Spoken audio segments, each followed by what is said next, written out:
Assalamualaikum warahmatullahi wabarakatuh. Jumpa lagi di channel YouTube Dunia Pertanian.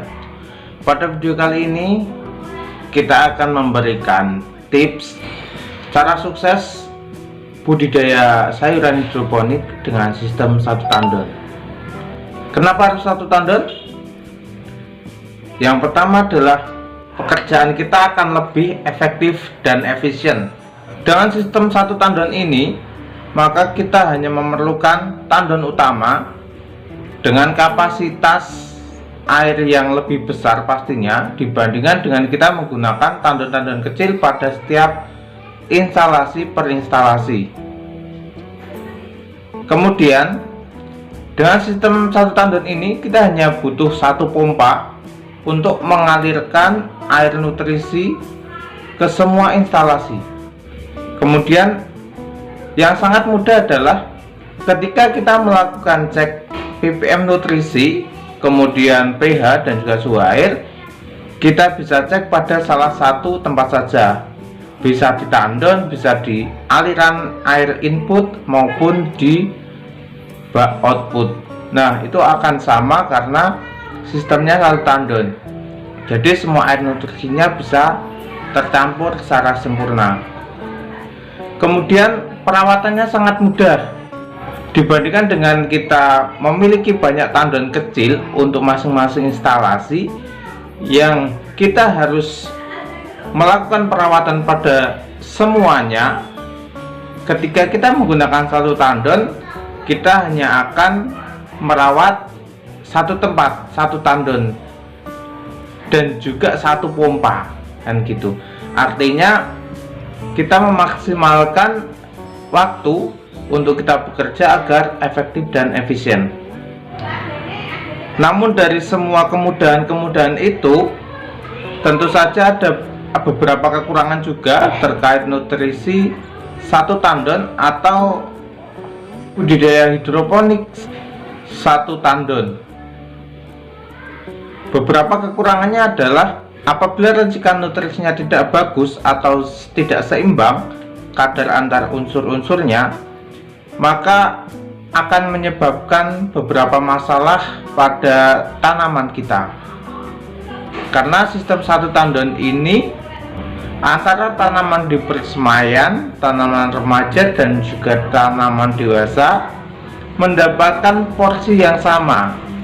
Nah, bagaimana dengan ppm yang sama ini tidak menimbulkan akar ataupun daun rusak terbakar pada tanaman persemaian maupun tanaman remaja, dan juga tidak membuat tanaman dewasa tumbuhnya semakin lambat. Kemudian kekurangan yang sangat fatal di sini apabila terjadi kontaminasi gitu. Artinya terjadi masalah pada sistemnya secara teknis maupun non teknis seperti pompa rusak, itu maka semua tanaman juga akan terdampak. Apabila terkena penyakit yang disebabkan oleh air yang ada di tandon atau air yang ada dalam sistem itu, maka semua tanaman yang ada pada sistem satu tandon itu akan terjadi kerusakan pada semua sistem.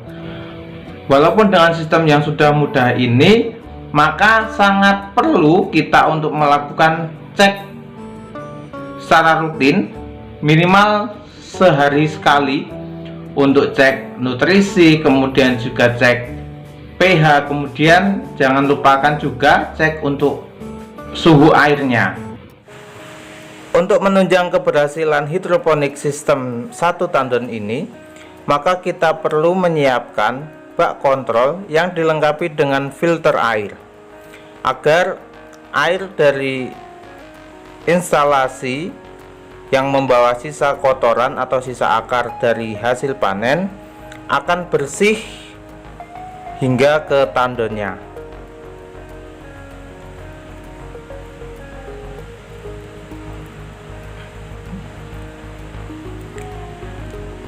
Pada sistem ini kita menggunakan satu pompa dengan kapasitas yang cukup besar. Pompa yang kita gunakan adalah pompa untuk swimming pool atau kolam renang. Nah, dari pompa ini kita alirkan ke sebelah kanan saya, yaitu menggunakan instalasi hidroponik NFT. Kemudian yang satu lagi ke depan saya ini sama untuk hidroponik sistem NFT. Nah, kemudian ada air juga yang dikembalikan ke tandon untuk menambahkan oksigen terlarut di dalam air. Nah, jadi seperti ini airnya, kalau kita sebutnya menggerojok, jadi airnya membawa oksigen terlarut dalam air.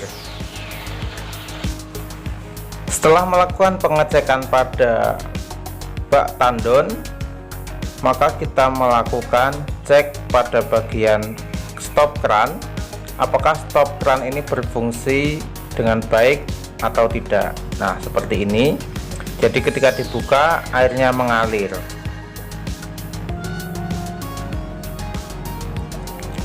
Ini adalah tanaman dewasa dengan sistem NFT. Air nutrisinya mengalir dengan bagus, dan akan kita cek juga apakah aliran nutrisinya mengalir sampai tandon kembali,